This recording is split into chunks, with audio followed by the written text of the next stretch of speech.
함께 우리 신학을 고백하시겠습니다. 나는 전능하신 아버지 하나님 천지의 창조주를 믿습니다. 나는 그의 유일하신 아들 우리 주 예수 그리스도를 믿습니다. 그는 성령으로 잉태되어 동정녀 마리아에게서 나시고 본디오 빌라도에게 고난을 받아 십자가에 못 박혀 죽으시고 장사된 지 사흘 만에 죽은 자 가운데서 다시 살아나셨으며 하늘에 오르시어 전능하신 아버지 하나님 우편에 앉아 계시다가 거기로부터 살아있는 자와 죽은 자를 심판하러 오십니다. 나는 성령을 믿으며 거룩한 공교회와 성도의 교제와 죄를 용서받는 것과 몸의 부활과 영생을 믿습니다. 아멘. 찬송가 420장을 찬양하시겠습니다. 420장입니다.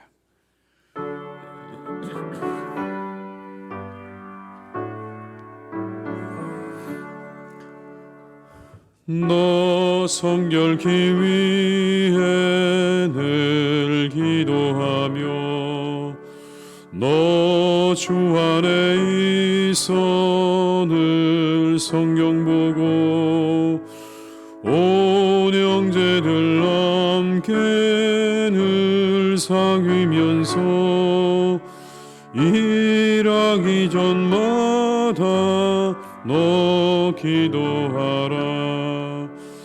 너 성결케 위해 내 머리 숙여 저 은밀히 계신 내 주께 빌라.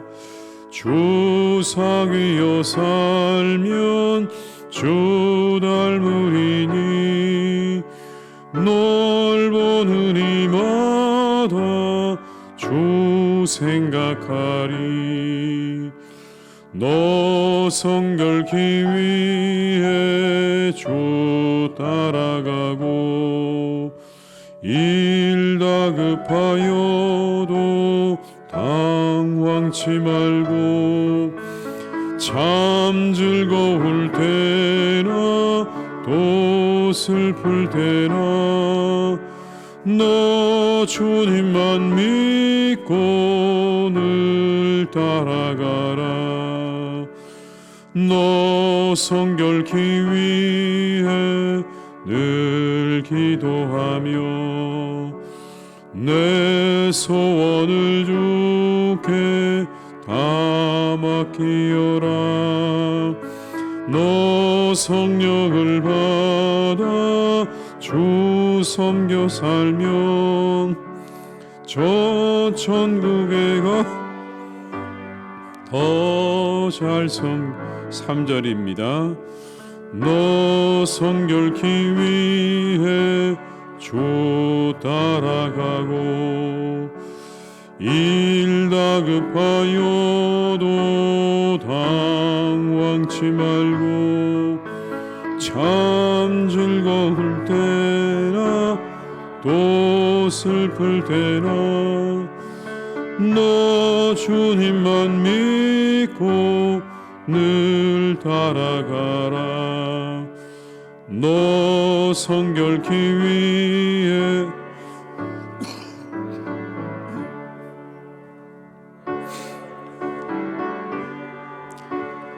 다 맡기어라.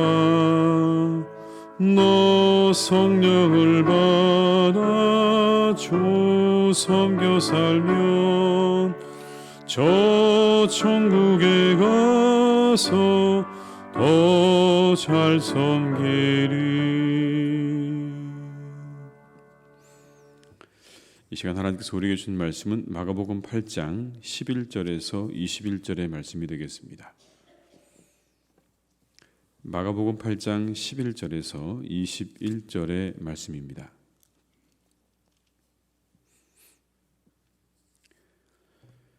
마가복음 8장 11절에서 21절의 말씀을 함께 봉독하시겠습니다.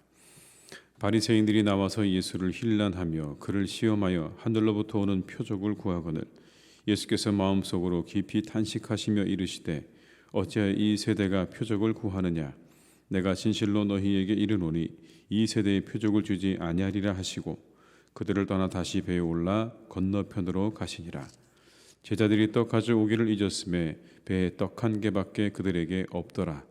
예수께서 경고하여 이르시되 삼가 바리새인들의 누룩과 헤롯의 누룩을 주의하라 하시니 제자들이 서로 수군거리기를 이는 우리에게 떡이 없음이로다 하거늘 예수께서 하시고 이르시되 너희가 어찌 떡이 없음으로 수군거리느냐 아직도 알지 못하며 깨닫지 못하느냐 너희 마음이 둔하냐 너희가 눈이 있어도 보지 못하며 귀가 있어도 듣지 못하느냐 또 기억하지 못하느냐 내가 떡 5개를 5천 명에게 떼어 줄 때에 조각 몇 바구니를 거두었더냐 이르되 12이니이다 또 7개를 4천 명에게 떼어 줄 때에 조각 몇 광주리를 거두었더냐 이르되 7이니이다 이르시되 아직도 깨닫지 못하느냐 하시니라.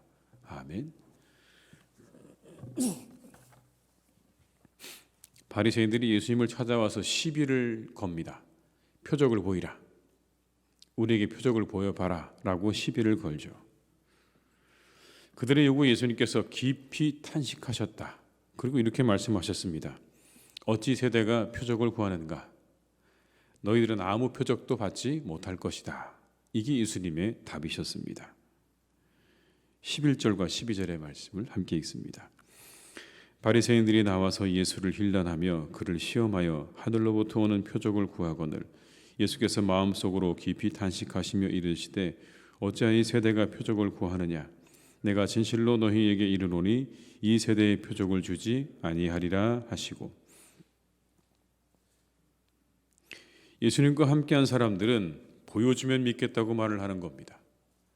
당신이 우리에게 기적을 보여주면 표적을 보여주면 우리가 믿겠다고 이야기합니다. 그런데 예수님께서 하시는 말씀은 그게 아니고 이겁니다. 믿으면 보일 것이다 라는 겁니다. 보이면 믿겠습니다. 예수님은 아니 믿으면 보일 거다. 이렇게 말씀하는 거죠. 우리가 사는 시대도 마찬가지 아닙니까 여러분? 사람들은 언제나 표적을 구합니다. 기적을 좀 보여주십시오. 증거를 좀 보여주십시오. 기도하면 내 모든 문제가 해결되는 그런 기적과 증거를 내게 보여주면 믿겠습니다라고 말을 합니다. 그러나 우리가 가지고 있는 믿음은요. 보이지 않아도 믿는 믿음입니다. 오히려 보이지 않아도 믿는 믿음이 더 가깝죠. 히브리서 기자는 그래서 이렇게 말합니다. 믿음은 바라는 것들의 실상이요 보이지 않는 것들의 증거다. 보이지 않는 것들의 증거다. 안 보인다는 겁니다. 그런데 믿음으로 나아가는 거죠. 그게 너희들이 가지고 있는 믿음이다. 보이지 않는 것들을 향해 나아가는 겁니다. 아직 아무것도 보이지 않지만 믿음으로 나아가는 것이 우리의 믿음인 것입니다. 아브라함을 보십시오. 가나안 전혀 보이지 않았습니다. 어느 곳인지 전혀 몰랐습니다. 그런데 그냥 믿음으로 가는 거죠. 이게 믿음을 가진 사람들의 삶인 겁니다. 요한복음 20장 29절에 이렇게 말씀합니다. 예수께서 이르시되 너는 나를 본고로 믿느냐 보지 못하고 믿는 자들은 복되도다 하시니라. 우리는 믿으면 보이는 삶을 살아가는 사람들인 거죠. 믿음으로 바라보면 예수님께서 누구신지가 보이는 겁니다. 믿음이 없으면 예수님은 한 사람에 불과하지만 우리가 믿음으로 바라보면 그분이 바로 우리의 구원자가 되시는 거죠. 믿음으로 사람과 시간과 사물을 바라볼 줄 알아야 합니다. 세상의 눈이 아닌 믿음의 눈으로 모든 것들을 바라볼 줄 아는 사람이 되어야 합니다. 물론 우리는 여러분 세상을 살아가면서 세상의 눈으로 사람들을 바라보고 사물을 바라보고 모든 것들을 바라보지만 하나의 눈이 더 필요한 거죠. 믿음의 눈이 필요한 것입니다. 우리는 기적이 보이면 그것을 따라가는 사람들이 아니라 믿음으로 하나님을 따르는 사람들입니다. 믿음으로 하나님을 따르는 사람들이라고요. 믿음의 눈으로 하나님의 역사를 보면서 믿음의 눈으로 하나님을 바라보며 우리가 걸어가야 할 길을 오늘도 묵묵히 걸어가는 사람들이어야 하는 것입니다. 비록 오늘 우리에게 아무것도 보이지 않아도 아무것도 보이는 것이 없어도 믿음으로 하나님의 나라와 종말을 바라보면서 그것에 합당하게 살아가는 그런 성도들이 되어야 한다고 말씀하고 있는 것이죠.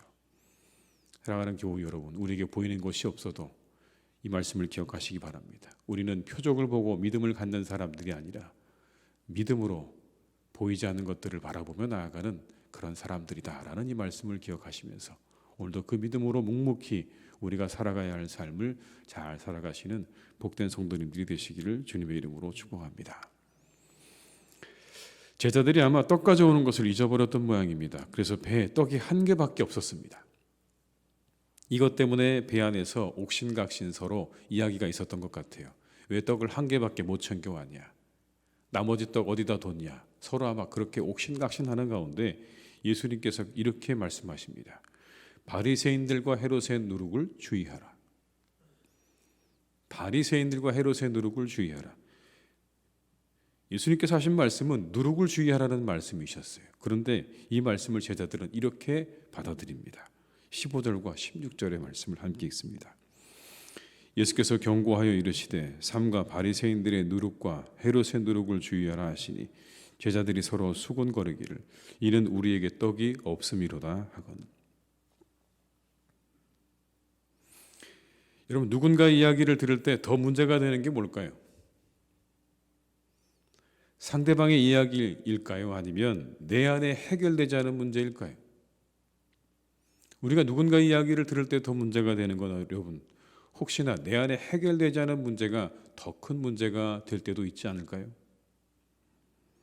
오늘 14절 이후에 예수님과 제자들의 이야기는 이와 같은 문제를 우리에게 생각해 보게 합니다. 예수님께서 하셨던 말씀은 바리새인과 헤롯의 누룩에 관한 이야기입니다. 그런데 그들은 그 누룩에 대한 이야기로 듣지 않고 떡에 관한 이야기로 듣는 거죠. 아, 주님께서 우리에게 떡이 없음을 아셔서 저 말씀을 하시는구나. 전혀 여러분 이어지지 않는 이야기입니다. 예수님께서는 누룩을 이야기하고 계시는데 제자들은 우리에게 떡이 없다는 걸 아시고 우리에게 저렇게 말씀하시는구나. 여러분, 어떤 그런 이 떡과 그리고 이 누룩 사이에 접점이 있습니까? 왜 그렇게 그들이 알아들었을까요? 우리가 누군가의 이야기를 들을 때 이와 같은 실수를 하는 건 아닐까요? 상대의 이야기를 내 안에 있는 문제 때문에 오해하는 건 말입니다. 내 안에 우리가 해결하지 못한 문제 때문에 상대의 이야기가 다르게 들리는 겁니다. 예수님은 누룩에 대해 이야기하고 있는데 제자들은 해결되지 못한 떡에 관한 이야기 때문에 그 문제 때문에 그 이야기를 그렇게 받아들이고 있는 거죠. 많은 경우에 상대가 문제이기도 하지만 그러나 우리 안에 내가 해결하지 못한 문제가 더 큰 문제가 될 때도 참 많습니다. 그 문제가 우리를 지배하고 있는 것이죠. 지배당하기 때문에 그런 것입니다. 오늘 이것을 위해 우리가 기도하면 좋겠습니다. 우리 생각과 마음을 지켜주셔서 오해하는 일이 없게 하시옵소서. 잘못 생각하는 일이 없게 하시옵소서. 내 안에 해결되지 못한 것에 지배당하지 않게 하시옵소서. 그래서 누군가 다른 사람의 이야기가 오해되거나 왜곡되거나 변질되는 일이 없도록 하나님 우리를 지켜주십시오. 내 안에 해결되지 못한 문제들이 있기는 하지만 그 문제 때문에 상대방을 오해하거나 잘못 생각하는 이와 같은 일들은 없어야 될 것입니다. 우리 사랑하는 교우들께서 그렇게 살아가시면 좋겠습니다. 우리 안에 해결되지 못한 문제들이 분명히 있죠. 그러나 그 문제 때문에 우리가 상대방을 오해하는 일은 없도록 우리가 기도하면서 살아가시기를 주님의 이름으로 축복합니다. 예수님께서 그렇게 자신들의 문제에 빠져있는 제자들을 아시고 이렇게 말씀하십니다. 17절과 18절의 말씀입니다. 예수께서 하시고 이르시되 너희가 어찌 떡이 없으므로 수군거리느냐 아직도 알지 못하며 깨닫지 못하느냐 너희 마음이 둔하냐 너희가 눈이 있어도 보지 못하며 귀가 있어도 듣지 못하느냐 또 기억하지 못하느냐. 여러분, 가장 눈에 띄는 말씀은요, 이 두 구절 가운데 가장 눈에 띄는 말씀은 이겁니다. 아직도라는 말씀입니다. 아직도 모르느냐. 뭘 모른다는 이야기일까요? 예수님께서 그 뒤에 이렇게 말씀합니다. 오병이어와 칠병이의 사건에 대해 말씀하세요. 내가 떡 5개를 5천 명에게 주고 남긴 바구니가 몇 개더냐? 12입니다. 떡 7개로 4천 명에게 주고 남긴 광주리가 몇 개더냐? 7개입니다. 아직도 깨닫지 못하느냐? 무엇을 깨닫지 못한다는 말씀일까요, 여러분? 19절로 21절의 말씀을 한번 같이 읽어보겠습니다. 내가 떡 5개를 5천 명에게 떼어줄 때에 조각 몇 바구니를 거두었더냐? 이르되 12이니이다.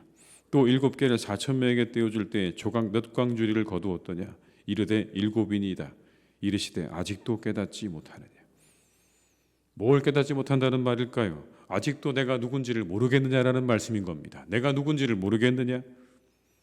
5개의 떡과 7개의 떡으로 5천 명과 4천 명을 배불리 먹인 내가 누구인지를 아직도 너희들은 모르겠느냐? 그런 나를 두고 내 앞에서 떡이 있다 없다 말하는 것이 옳으냐? 도대체 언제까지 너희들은 떡에 집착할 거냐? 아무것도 없는 광야에서 5개와 7개의 떡으로 수천 명의 사람들을 먹인 내가 누구인지를 너희들은 아직도 모르느냐? 나를 곁에 두고 여전히 그 떡에 집착해서 우리에게 떡이 있다 없다 그 이야기만 하고 그렇게 지내겠느냐라고 물으시는 겁니다. 우리가 다를까요, 여러분? 혹 얼마나 많은 떡이 있는가에만 관심이 있지는 않은가? 여러분, 우리도 생각해 봐야 합니다. 주님을 곁에 두고 우리가 늘 생각하는 건 내게 얼마나 많은 떡이 있는가? 도대체 그분이 어떤 분이신지에 거기에는 우리의 관심이 없고 그 주님께서 정말 무엇을 하기 원하시는지 어디에 마음과 생각이 있는지 거기엔 마음이 없고 내 손안에 떡이 몇 개 있는가에만 온통 집중되어 있는 그런 모습이라면 오늘의 제자들과 다를 바가 없죠. 주님께서 원하셨던 게 무엇일까요? 떡이 얼마나 있는가 보다 배고픈 이들을 먹이시기 원하시고 먹이실 능력이 있으셨던 주님을 알기 원하셨던 건 아닐까요? 그건 아무것도 문제가 아닌 거죠. 주님 앞에 떡이 얼마나 지금 있느냐는 아무 문제가 안 되는 것입니다. 왜냐하면 얼마든지 주님께서는 아무것도 없는 것에서 다 만들어내실 수 있기 때문에 그런 거죠. 그 떡을 가지고 무엇을 하기 원하시는지 예수님 마음이 어디에 있는지를 알기 원하셨던 겁니다. 그리고 주님이 원하실 때 주님의 손과 발이 되기를 원하셨겠죠. 우리의 눈을 돌려서 주님을 바라볼 수 있으시기를 축복합니다. 우리 손 안에 있는 떡이 몇 개 있는가? 여기에 관심을 우리가 가질 수밖에 없지만 그러나 그럼에도 불구하고 주님께서 원하시는 바가 무엇인지 주님이 정말 바라고 원하시는 일이 무엇인지 나를 통해 이루시기 원하시는 것이 무엇인지에 더 우리의 마음을 두고 살아갈 때 진정 하나님께서 그리고 주님께서 원하시는 사람으로 우리가 살아갈 수 있지 않겠습니까? 어디에 우리의 마음이 있는가를 잘 우리가 살펴서 주님의 뜻을 이루어드리는 그런 우리 성도님들이 다 되시기를 주님의 이름으로 축원합니다. 기도하시겠습니다.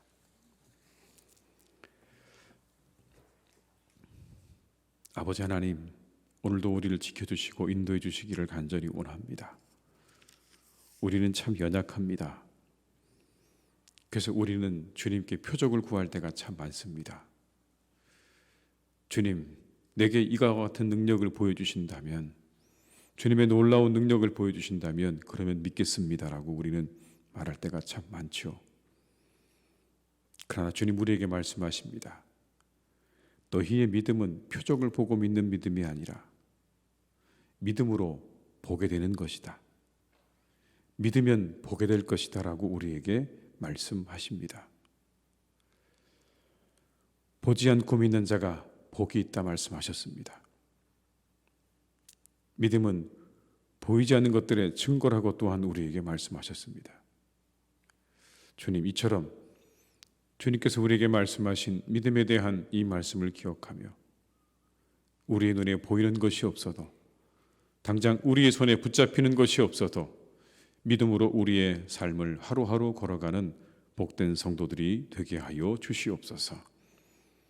하나님의 나라가 보이지 아니하여도 종말의 때가 보이지 아니하여도 우리에게 말씀하신 그 약속의 말씀을 붙잡고 이 하루도 하나님 나라와 그 종말의 때에 합당한 삶을 살아가는 우리 모든 성도님들이 다 되게 하여 주시옵소서. 하나님, 때때로 우리 안에 있는 문제가 우리를 더 힘들게 할 때가 참 많습니다. 뒤집어 보면 상대의 문제가 아니라 내 문제일 때가 참으로 많습니다. 주님, 우리가 내 탓이라고 말할 수 있는 그런 사람들이 될 수 있기를 간절히 원합니다. 다른 사람의 탓이 아니라 바로 내 탓이라고.